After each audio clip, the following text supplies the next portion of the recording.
Welcome to the Lips and Language podcast. My name is Cola, where we talk about life, love, and language. Remember to subscribe, like, and share. Let's get into today's topic. I don't think people understand that we live a spiritual world, that we're spirits having an earthly experience. I don't think people understand the power that anger and bitterness has over our lives, and how one decision could change our lives completely. I had to sit there and think about my coworker's life, where he was at spiritually, physically, all these different things, because we had just made two different choices. He had made a choice that because he was hurt, he wanted to hold on to the pain, and it turned into bitterness, and it turned into unforgiveness, and it turned into just being jaded. And I looked at his life as the example of what could become. And I was really like, I don't want that life. So I'm going to walk in the opposite direction. And it's been a really peaceful moment. There's been happy moments. There's been sad moments. It's been a moment for me to really sit here with God and release everything. Even something that I started to want for myself. Well, if God isn't sanctioning it, then I don't want it. I don't know if God needed to make sure that I didn't want the things that he had for me above wanting him. But I was like, God, I would never do that. But again, we don't know how we're going to act until something happens. And then we see our character. And in that moment, I saw my coworker's character. And like I said, just like that, he ghosted me. There was no real reason for why he ghosted me. It's just when people don't know how to communicate, they run. And at first, I wasn't even aware. I wasn't even sure he ghosted me, because I'm like, he's not somebody who's typically on his phone that often. And so I'm like, okay, he'll probably message me later. But then 4 days had passed, which is his typical response time. And I'm like, interesting. So I sent him another message. Nothing. And then I would see that he see my messages and he's not saying anything. I'm like, oh, you're choosing not to respond to me. Okay. I had texted him, nothing. I had called him, nothing. I said, oh. And I had remembered early when we started working, he had told me a story about how he ghosted this girl for no, I don't remember the reason. And it wouldn't matter because that's his business. I'm not putting it out there. But he had ghosted this girl. And he really felt no ways about it. And so in this moment, when I was being ghosted, I was like, oh, that's his character. That's his nature. That's what he does. Sometimes we got to look at people's patterns. And I say this all the time. Never think for a second if somebody acts some way to another person that they won't act that way to you. It just hasn't hit you yet for whatever reason. When I talked about friends in episodes a while ago, I talked about me watching how my friends would handle other people, and then how in the end it happened to me. They treated me the exact same way because it's in their nature. And if they're not corrected on it, that's just how they're dealing with people. And I'm very mindful of how we manage other people's time. We manage other people around us. I'm very mindful of how we speak to other people. If we're kind to a point, all of that stuff matters. Because unless the person has a change of heart, it's just a matter of time. So because of this, I knew when it happened, I'm like, oh, this is what he does. Cool. And I was hurt because I'm like, with all the shit going on with me right now, how the hell you gonna ghost me? And I wasn't even the thing was, I still would have been in the system, right, for work. So I could have messaged them to, hey, it didn't work out. Can I get my job back, right? And I don't know if this happened in this way for a reason, but because he had ghosted me, I no longer felt safe to go back to work. Not safe. Safe's not the word. I never felt comfortable. There we go. To go back to work. Because the reason safe is not to worry because he didn't do me nothing. There's no harm. There's none of that. I just didn't feel comfortable going back to work because he wasn't talking to me. And we work in pairs. And I'm like, it's going to be really weird for me to show up with this person who's not talking to me. Because I always say this, I'm a beg friend. I'm not begging nobody to be my friend and to talk to me. But B, if I needed a ride to work or whatever the case is, how's that gonna work out? And so, as I was trying to sort out my life now, being back, I was like, you know what? I'm just gonna do what God said. I'm gonna just be still. A huge part of why I didn't go back to work was him, and the other part was me not knowing if God wanted me to go back. Because I'm like, God, you had me put in my 2 weeks notice. You had me leave for a reason. I'm like, maybe I was there for a season, maybe.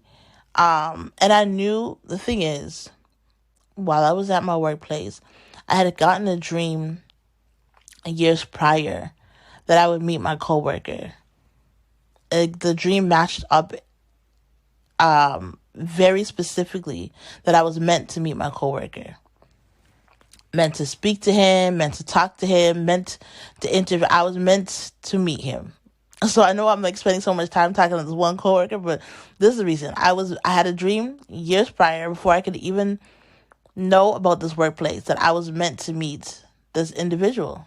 And so now I met them, and I was trying to figure out, like, God, is there something you want me to say to them? What the case is. Anyways, so knowing that I was meant to meet him, and now the person I was meant to meet is no longer talking to me, I'm like, okay, God, is the season done? Like, does that mean that part is over? And so I said, okay, I'm trying to figure out too many things now. I'm like, even my church, I already said bye. I already went to church, had everyone pray bye for me. I already said goodbye. Like, how do I go back to that? And it was back to some of it could have been pride, that I was just too prideful to go back. But the other part wasn't so much pride. I knew God was sending me. I knew it. Especially when he said delay is not denial. The no wasn't, no, I wasn't supposed to move. Because I knew when he had me pack up my room, I knew that he was sending me. It was just the timing. When was he sending me? That was the thing that I had to figure out, right? And so because I knew he was sending me, I'm like, if I go back now, and I tell people, oh, yeah, he has me here, I didn't leave yet, and then he sends me, like, the next week, it's going to look stupid. I knew he was sending me. I just didn't know when. And so I said, okay, I'm going to just hold off going back for now. I'm not going to say nothing. I'm going to just leave it. And honestly, nobody really, except for, like, a couple people, nobody really asked any questions. Hey, did you make it safe? Hey, are you there? Like, I know people are busy, so I'm not holding that against. I'm just saying, if they had asked, I would have been honest. But because nobody really asked, there was nothing for me to say. I'm just like, okay, well, I already said bye to many people. So if they catch me and they ask me questions, I'll answer it. But outside of that, I'm going to be in isolation. I'm going to be here. God, like, I'm planting myself at your feet until you tell me what's next. Because now I had no job. I wasn't in my new country. I was back in my room, and I had no church. And so I'm like, wow, it really is like you stripped everything away from me. And a lot of my friends that I already said bye to. And so I'm like, it felt really quiet in this space.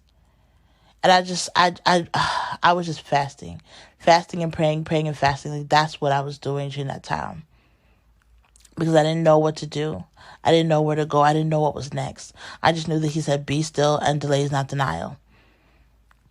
And then I said, okay, God, well, if I couldn't get through because of these mandates, and if you said that we have faith as big as mountains, that we can even tell this mountain to move, then I'm going to join my faith to get this mandate to come down.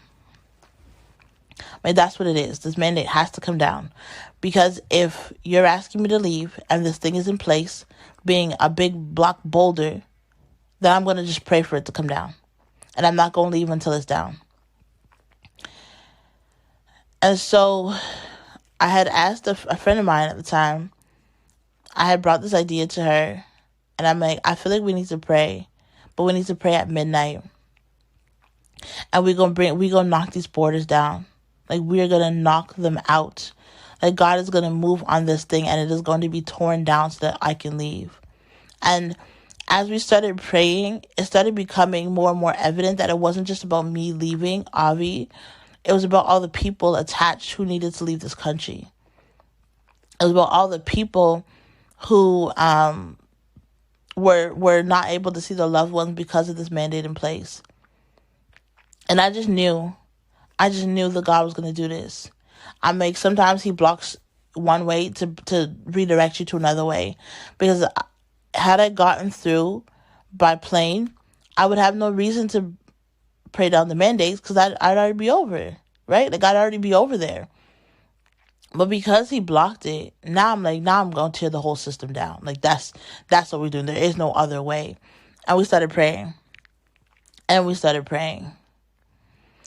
And at the same time, I was still trying to, like, I wasn't at work anymore. So I was still trying to figure out, okay, well, what do I do for this? What do I do for that?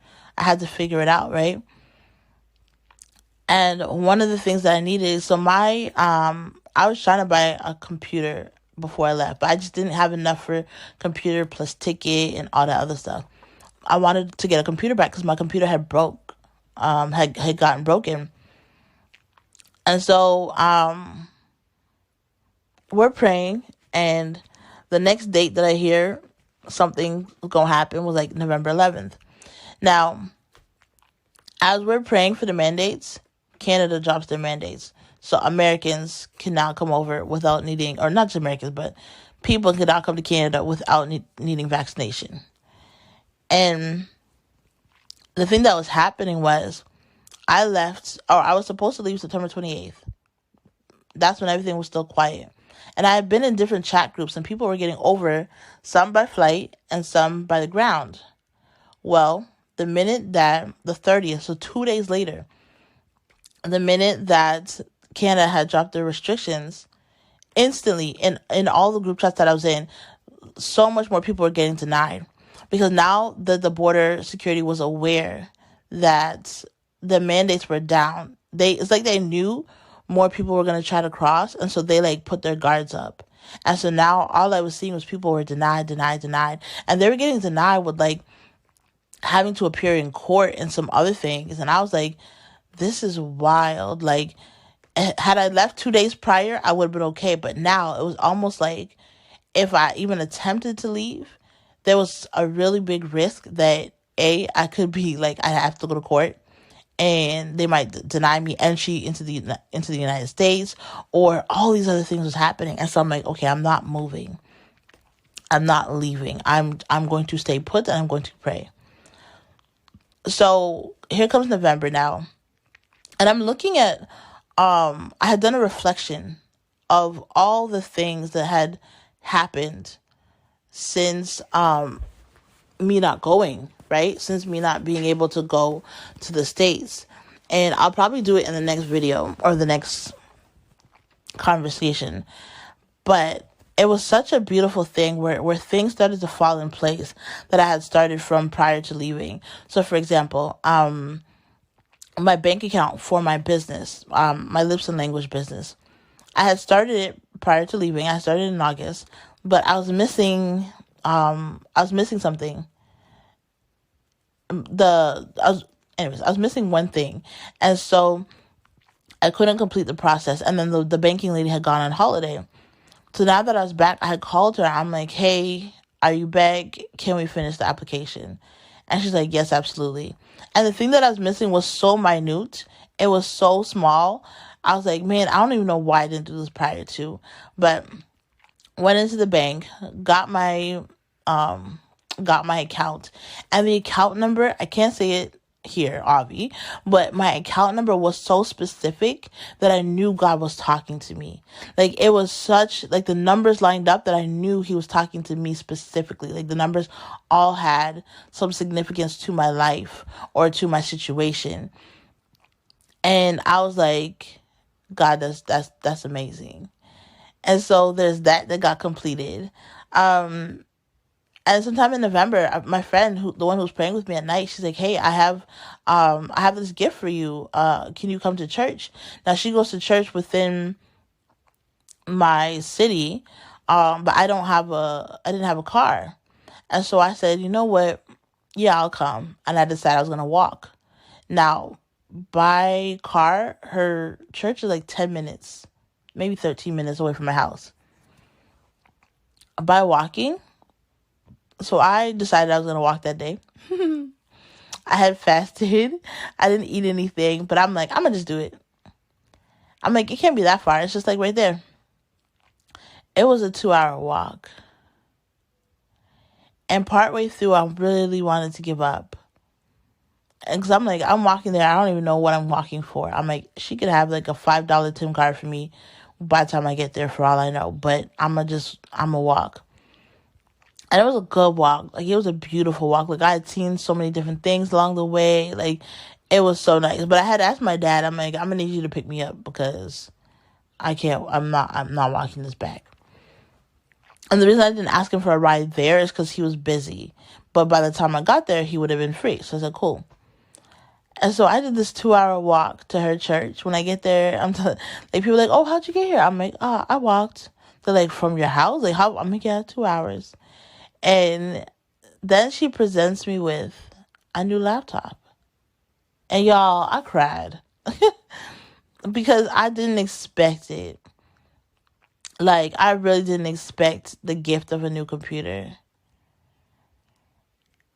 And I was like, man, there's so many things that I could get. Like, it opened up opportunities for me just because I have this computer now. But I was like, for someone to gift a computer, like, that's insane. Well, not insane. It's funny. I say that's insane, but I'm like, I've given away a whole car. And people think that's insane. And I'm like, nah, it's just they need a car in here. So I get it. Like, but I don't always receive a lot of things. Like, I'm a giver more than I receive, which is fine. It says you should give, you know what I mean? But I was so ecstatic, and it instantly made this walk. And I used worship music to get through the walk. Like, partway through, my calves are burning, everything was hurting, and I just put worship music on, and that brought me the rest of the way. And it was all worth it for me to see this laptop. And I'm like, wow, God, you are good. And it started to become like things I wouldn't have gotten if I left for the States. You know what I'm saying? Like things that God did because I stayed. Things that God did because I put my trust in him. And this journey of faith, it doesn't always look like what we think it's going to look like. It doesn't always work out how we think it's going to work out. But it always works out according to God. Every single time it works out according to God. And the things that I was able to do while still being here, I'm like, you know what, God, this is why you know better. This is why you know best. This is why we can't always think that we know it all, because I mean, you see the future. I would have missed out on having a laptop. I would have been in the States with no laptop, which, okay, maybe he could have blessed me over there, but because I stayed, because I forgave, because I'm like, God, what's next?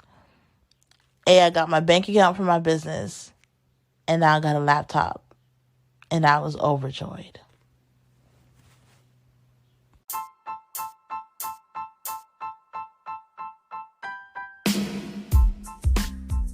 Hey, thank you so much for listening to the Lips and Language podcast. My name is Kola.